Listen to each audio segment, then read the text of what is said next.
rapidamente eu vou fazer uma passagem pelo cenário institucional, principalmente em torno das leis de incentivo à cultura, porque o Itaú Cultural tem 20 anos, que é exatamente o mesmo período de existência das leis de incentivo à cultura, como o próprio Roberto falou.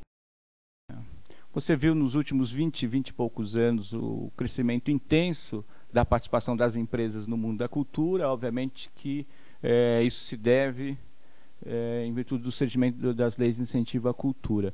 Esse gráfico fala de todos os incentivos fiscais do país, e esse 1.3 é o mundo cultural. Aí vocês param para pensar, puxa vida, nós somos o menor universo de incentivo fiscal no país, mas é uma das áreas que mais gera debate e polêmica, né?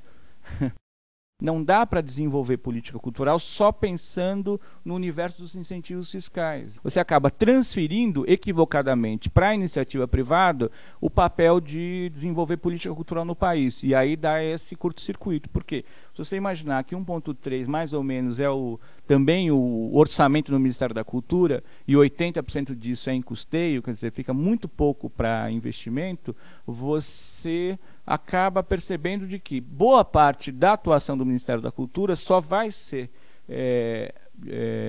impactante se ele se utilizar das leis de incentivo à cultura. E, obviamente, aí você começa a ter um conflito de interesses, porque não há uma política maior para, inclusive, a gente se inserir nela. De 100 empresas que o GIF analisou no ano de 2005 e 2006, a cultura, de cada 100 empresas, 50 empresas, em média, atuam na área cultural. Aí você tem, obviamente, o primeiro item, educação, depois vem desenvolvimento comunitário, logo em seguida a cultura, e aí você tem um decréscimo. Também, um pouco, você tem os incentivos numa ponta e você tem uma expressiva ação dessas 100 maiores empresas que estão ligadas ao GIF, atuando intensamente também na área cultural. A primeira coisa é que não dá para entender a cultura se não for um espaço de diálogo, de troca. Outro princípio que é importante a gente entender a cultura, o cenário contemporâneo da cultura no nosso mundo, é que ela é efetivamente um instrumento de desenvolvimento humano. Não é só um instrumento de entretenimento ou de manifestação, mas é um instrumento fundamental para a construção do pensamento crítico da sociedade, para o desenvolvimento humano, enfim. E isso tem que estar inserido nas políticas, a gente tenta inserir nas políticas que a gente desenvolve no Itaú Cultural. E o terceiro e último, e talvez até mais importante, é que no mundo contemporâneo, a sociedade civil é o principal ator.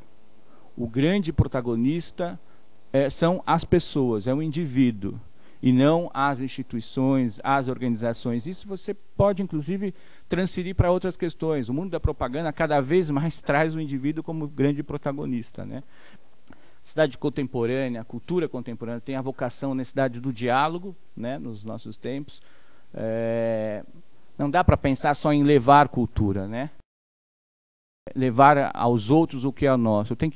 Nós temos que pensar fundamentalmente na troca, no diálogo, como eu falei anteriormente, e a exibição recíproca das culturas, né? Entender a diversidade cultural e a necessidade das pessoas se manifestarem e verem as manifestações das outras pessoas um ponto de partida fundamental nessa construção da diversidade, né?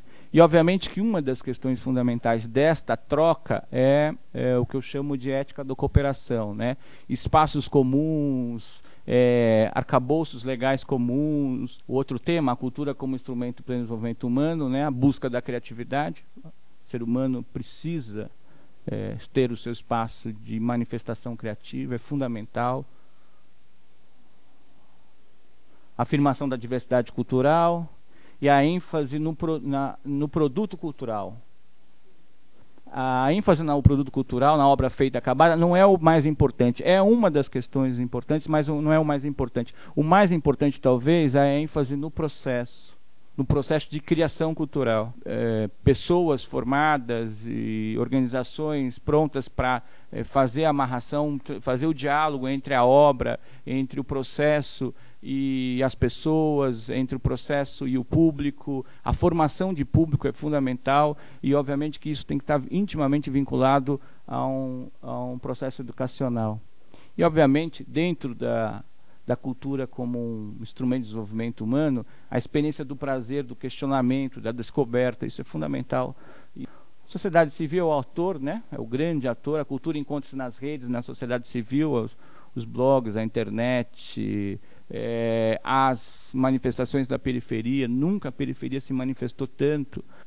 A identidade cultural é dinâmica, a gente precisa entender isso, né? Nós não temos uma identidade formada, pronta, ela está sendo feita a todo momento, ainda mais em virtude dessa imensa troca.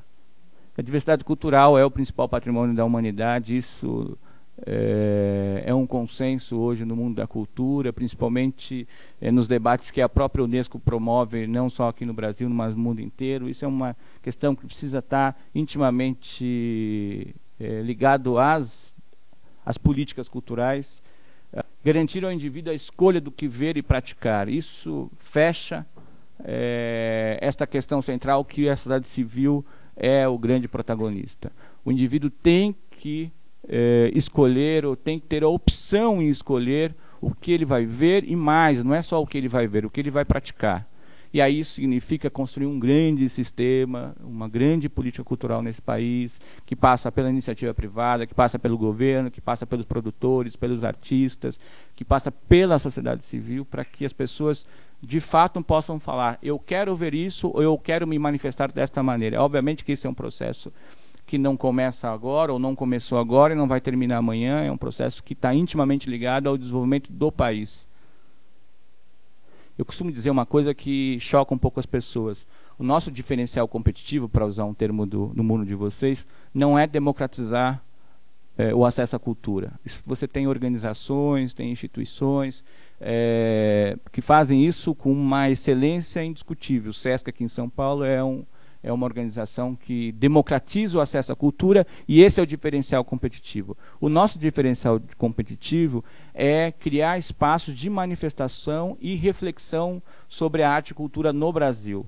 É claro que o desdobramento disso é democratizar o acesso a esses espaços criados, mas não é o que nos diferencia. O que nos diferencia é a oportunidade que nós damos, ou a oportunidade que nós criamos para refletir e pensar a manifestação cultural no nosso país.